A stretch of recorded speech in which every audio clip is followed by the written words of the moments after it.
झुकझुक बाबा गाडी. काय ग, थांब की जरा, किती गडबड करते. बाकीचे पण आजारीच आहेत ना, त्यांना पण औषधं देऊ दे की.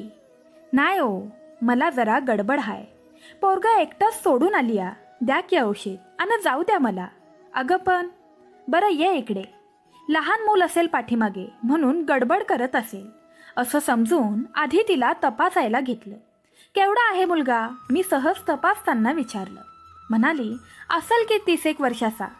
मी जरा वैतागून म्हटलं, एवढं मोठं पोरगं आहे तुझं, मला वाटलं लहान नातवंड आहे म्हणून घाई करत होतीस. पुन्हा अशी लबाडी करू नको हा, औषधच देणार नाही खोटं बोललीस माझ्याशी तर. यावर ती काकुळतीनं म्हणाली, खोटं नाही बोलत साहेब, खरंच पोराला सोडून आली या औषध न्यायला. एकटंच असेल, त्याला स्वतःचं स्वतः करता येत नाही, माझ्यावर अवलंबून आहे. हो ना, कुक्कुला बाळच असेल ना हा 30 वर्षाचा घोडा. काय काम करतो की दुसरीकडं भीक मागायला बसवून आलीस त्याला. तो भीकच मागत असणार हे गृहीत धरून मी गुस्सातच बोललो. आपण प्रत्येक गोष्ट गृहीत धरून जगतो, यापेक्षा वेगळं काही असूच शकत नाही हे आपल्या मनात पक्क बिंबलेलं असतं. बर्फ थंडगार असतो हे सर्वांनी गृहीत धरलेलं असतं, पण जास्त काळ बर्फाच्या संपर्कात आलो तर भाजल्यावर जसे फोड येतात तसे फोड येतात अंगावर, म्हणजे बर्फही भाजतो. तर साप दिसला की चावणारच म्हणून लोक लाठी हातात घेतात. मी हे असंच गृहीत धरून बोललो होतो.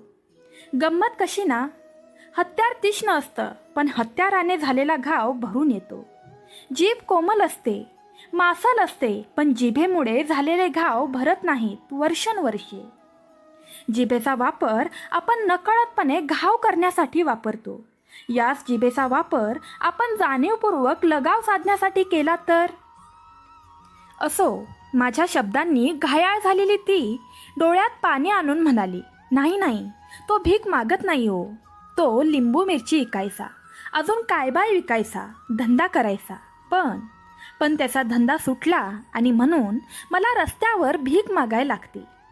मनानं नाही भीक मागत मी डॉक्टर, पोराला जगवायला भीक मागते मी, असं म्हणून ती डोळ्यातलं पाणी आवरत निघून गेली. आमचा हा संवाद साधारण 8 ते 10 महिन्यांपूर्वीचा. यानंतर मी तिला भेटलो. दरवेळी तुकड्या तुकड्यानं मला कळत गेलं, मी तुकडे जोडत गेलो. तिचा हा मुलगा चांगला धडधाकट तगडा पैलवान गडी. काही बाई फिरून विकायचा, हमाली करायचा, पडेल ते काम करायचा. वडील नव्हते पण आईला घेऊन सुखात राहायचा. योग्य वेळी आईने लग्न लावून दिलं. घरात लक्ष्मीच्या रूपानं सून आली.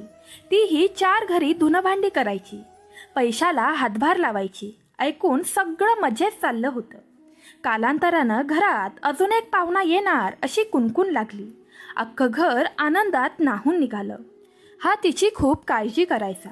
यानं तिची कामंही कमी केली.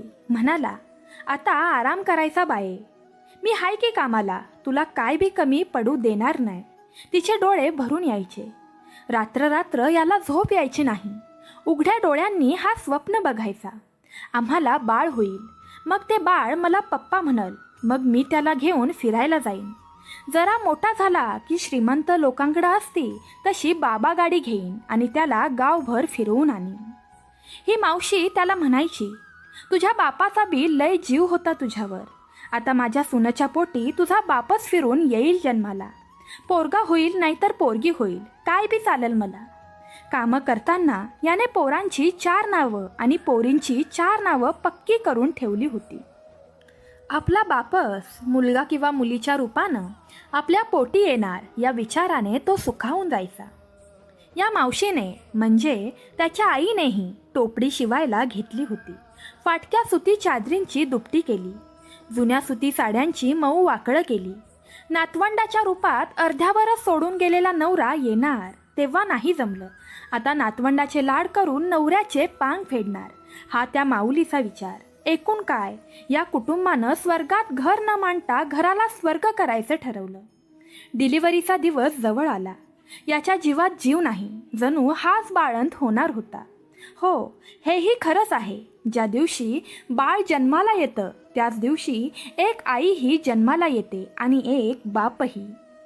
एका बाळाच्या जन्मानं किती नवी नाती जन्मतात त्या दिवशी. आजी आजोबा, काका काकू, मामा मावशी, किती जन्म. हा विचार करायचा, माझं बाळ मला पप्पा म्हणल की डॅडी. नको, डॅडी नको, दाढी म्हणल्यागत वाटतंय, पप्पाच म्हणून दे. पोती उचलताना, लिंबू विकताना या सर्व विचारांनी तो गालातच खुदकन असायचा. गरोदर ती होती, पण गुलमोहर इकडे फुलला होता. झालं, तो दिवस उजाडला. घाई गडबड सुरू झाली. तिला डॉक्टर डिलिव्हरी रूममध्ये नेत होते. याने तिचे हात दोन्ही हातात घेतले. काळजी करू नकच म्हणाला. ती त्या काळातूनही कसं बसं त्याला म्हणाली, जेवून घ्या तुम्ही, काल संध्याकाळपासनं काहीच खाल्लं नाही तुम्ही. डोळ्यातलं पाणी लपवत तो तिला म्हणाला, अगं तू पण कालपासनं उपाशीच आहेस, म्हणजे माझं बाळ बी उपाशीच असेल रात्रीपासनं, मग मी कसा जेवू एकटा. तू ये बाहेर, मग आपण तिघं बी संगतीनं जेवण करू. दिलखुलास तो हसला आणि ती कळा घेत आत गेली. बाहेर बाकड्यावर बसून मायलेकाचा जीव निघाला. याच्या आईनं दुपटी आणली होती. या दुपट्यांना ती वारंवार तपासून पाहत होती. हा 100 वेळा उठला आणि डिलिव्हरी रूमच्या बंद दाराला कान लावून आला. आये, आतनं काय बी आवाज येईना की, खुळावल्यागत तो बोलला. आई हसत म्हणाली, येड्या, तुला काय वाटतंय, तुझं बाळ पप्पा म्हणून हाक मारत बाहेर येईल का, बस तिथं गप. ती लटक्या रागानं बोलली. तो गुपचूप बसला, पण थोडाच वेळ. पुन्हा आईच्या कानाला लागून म्हणाला, आये, मला काय हिथं बसवत नाही, दारूवाल्या पुलावर जाऊन बाबा गाडी घेऊन येऊ काय. आईने या भाबड्या मुलाचा गालगुच्चा घेत म्हटलं, मुर्द्या, हे बाळ असतंय वितभर, तुझ्या बाबा गाडीत बसणार आहे का बाळ आता. अरे 2-4 वर्षाचं झाल्यावर बाबा गाडी आणखी बाळा. खाजील होऊन तो गप्प बसून राहिला. शेवटी डिलिव्हरीचं रूमचं दार एकदाचं उघडलं. डॉक्टरांनी मायलेकांना एका बंद खोलीत बोलावलं आणि सांगितलं, आम्ही बाळ आणि आई दोघांना वाचवू शकलो नाही, कारण ऐकण्याआधीच हे दोघेही भोवळं येऊन पडले होते. ती पण गेली आणि बाळ पण. हा पैलवान गडी पण हरला होता, कुस्ती न खेळताच. याने तेव्हापासून काम सोडलं आणि जेवणही सोडलं. तिघांनी एकत्रच जेवायचं हे अजून त्याच्या लक्षात आहे. तो वाट बघतोय, पण स्वप्न विरून गेलंय कायमचं. तो स्वतःलाच विचारायचा, आता कोण म्हणेल मला पप्पा. नावं शोधली, पण त्या नावानं कुणाला हाक मारू मी. आता बाबा गाडीत कुणाला फिरवायचं. तो हंबरडा फोडतो रोज आकाशाकडे बघून. ये ना बाळा, मी वाट बघतोय, तुझा पप्पा मी रे, आपल्याला बाबा गाडीत फिरायला जायचंय, ये ना. पण ते पिल्लू येत नाही.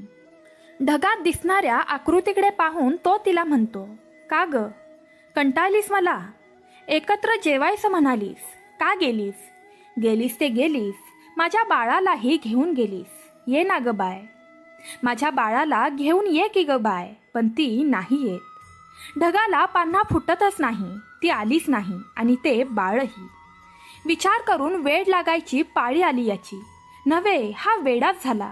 तेव्हापासून हा खरंच वेडा झाला. बाप होता होता निसर्गानं एक वेडा जन्माला घातला. कुठंही भेटला तरी हा सर्वांना म्हणतो, बाबा गाडी, बाबा गाडी. बसता माझ्या बाबा गाडीत, हे बसा माझ्या बाबा गाडीत, बाबा गाडी, झुक बाबा गाडी. ही व्यथा ऐकून मी सुन्न झालो. मी म्हटलं मावशीला, भेटवशील का ग मला त्याला एकदा. ती म्हणाली, काय भेटणार त्याला, येडा झालाय तो. त्याला येडा म्हणून सर्टिफिकेट द्या, आपण येरवडा मेंटलला भरती करू, सुटल बिचारा. वेदनेने विवळत ही माऊली बोलली, असं नको म्हणू ग. बाप म्हणून जन्म होता होता त्याच्यातल्या बापाचा मृत्यू झालाय. वेडा नाही तो, आणि तसाही मी कुठे शहाणा आहे. या 2 येड्यांची भेट घालून देशील मावशी. मी त्याला भेटलो, त्याला म्हणजे एका बापाला भेटलो मी. भेटलो तेव्हा डरडर करत बाबा गाडी चालवत तो आला. बसता का माझ्या झुकझुक बाबा गाडीत. बसा की, पाडणार नाही तुम्हाला. आहे बसव की पाहुण्याला. अहो पाहुणं बसा की, झुकझुक बाबा गाडी. तो नसलेली बाबा गाडी हातानं चालवत होता आणि समोर असलेली परिस्थिती मला चालवता येत नव्हती. आजवर डॉक्टर म्हणून अनेक मृत्यू मी पाहिले, डेथ सर्टिफिकेट दिले. असा हा डोळ्यादेखत होणारा बापाचा मृत्यू न पाहणारा होता. जिवंत माणसाला डेड म्हणून घोषित कसं करू मी? येडा कसा म्हणू मी त्याला? एक जिवंत बाप होता तो. मेंटलला कसं भरती करू? कसं असतं ना, हा आधी घर चालवत होता, आईवर जीव टाकला, बायकोवर जीवापाड प्रेम केलं. न झालेल्या बाळाचा हा बाप, त्याच्यासाठी आणलेली ही खोटी खोटी बाबा गाडी. आज याच मुलाला मेंटल हॉस्पिटलला भरती करण्यासाठी मला त्याची आई विनवणी करते, त्याच्याच भल्यासाठी. दोष कुणाला देऊ? वेड्यासारखं प्रेम करणारी माणसं येडी का ठरतात? मी याला मेंटलला भरती केलं नाही. एका बापाला मी येडा ठरवून मेंटल हॉस्पिटलला भरती केलं असतं तर माझ्यातल्या बापानं मला कधीच माफ केलं नसतं. एका प्रथित यश सायकोलॉजिस्टकडून याला ट्रीटमेंट दिली आणि हा माणसात आला. आता सगळं ओळखतो, झाल्या प्रकारातून बाहेर आलाय तो. पण 80 किलोचा हा माणूस केवळ 27 किलोचा उरलाय. सगळं वजन बायको आणि न झालेल्या बाळाला अर्पण केलं असेल का याने? मी याला पुन्हा काम सुरू करण्याविषयी सुचवलं, पण 27 किलोचा हाडाचा सापळा पोती कशी उचलेल पूर्वीसारखी? कोण काम देणार आता? मी खूप बैठे व्यवसाय सुचवले याला, पण नाहीच म्हणायचा. माझ्याही डोक्यात ध्यानात मनात तोच एक जिवंतपणीच मेलेला बाप. काय करावं याचं? कसा माणसात आणू याला? माझे सर्व प्रयत्न थकले होते. मागच्या 15 दिवसांपूर्वी पुण्याचे माझे ज्येष्ठ स्नेही श्री मिलिंदजी गुप्ते आपल्या भगिनी सौ सुनीता प्रधान यांच्यासह भेटायला आले होते. बोलता बोलता सुनीताताई सहज बोलून गेल्या, डॉक्टर, आमचा मुलगा, सून आणि नात फॉरेनला गेलेत. घरात बऱ्याच वस्तू आहेत, तुम्हाला उपयोगाला येतील का? मी सहजच म्हटलं, काय आहेत वस्तू? त्या बोलून गेल्या, एक नवी खट्ट बाबा गाडी आहे, एक हे, एक ते आणि हे आणि ते पण. एवढ्या यांच्या बोलण्यातून मला फक्त आणि फक्त बाबा गाडी लक्षात राहिली. पुढचं मला ऐकूच आलं नाही. पण सुनीता ताईमुळे माझ्या डोक्यात एक कल्पना आली. मी याला पुन्हा भेटलो. म्हटलं, लिंबू आणि मिरचीचा व्यवसाय पुन्हा सुरू कर. त्याने नेहमीप्रमाणे वाकडं तोंड केलं. मी म्हटलं, मी तुला खरी बाबा गाडी देतो. या बाबा गाडीत लिंबू मिरच्या ठेवून विकायच्या. आजपर्यंत खोटी बाबा गाडी चालवलीस, मी तुला खरी देईन. चालवशील बाबा गाडी, पण या बाबा गाडीचा उपयोग व्यवसाय करण्यासाठी करायचा. करशील? त्याचे क्षीण डोळे चमकले.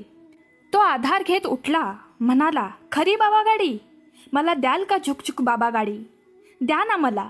मी लिंबू विकेन, मिरच्या विकेन आणि माझ्या न जन्मलेल्या बाळाला पण फिरवेन या बाबा गाडीत. शेवटच्या त्याच्या वाक्यावर त्याने फोडलेल्या हंबरड्याने जमीनही शहारली असेल. हा आहे पुण्याजवळच्या एका ग्रामीण भागात.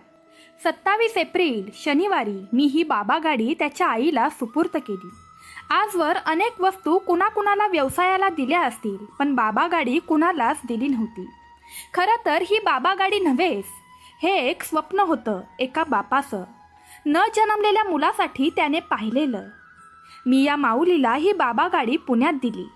लिंबू मिरच्या विकत घेऊन दिल्या. हा व्यवसाय माझ्यासाठीही नवीनच होता. वस्तू आणि बाबा गाडी तिला देऊन मी निघणार एवढ्यातच ती बोलली, डॉक्टर, एक बोलू? हा ग, बोल की. माझ्या पोराचं लेकरू गेलं नाही. म्हणजे? मी बावसळलो. अहो, ते लेकरू फिरून जन्माला आलंय तुमच्या रूपात. हां, मला नाही कळलं ग. डॉक्टर, न जन्मलेल्या पोराच्या बापाला बाबा गाडी घ्यायची लय हौस होती. ती त्या लेकराला पोटातनं पण कळली असेल आणि आपल्या बापाची हौस त्यानं तुमच्या रूपानं जाता जाता भागवली असेल.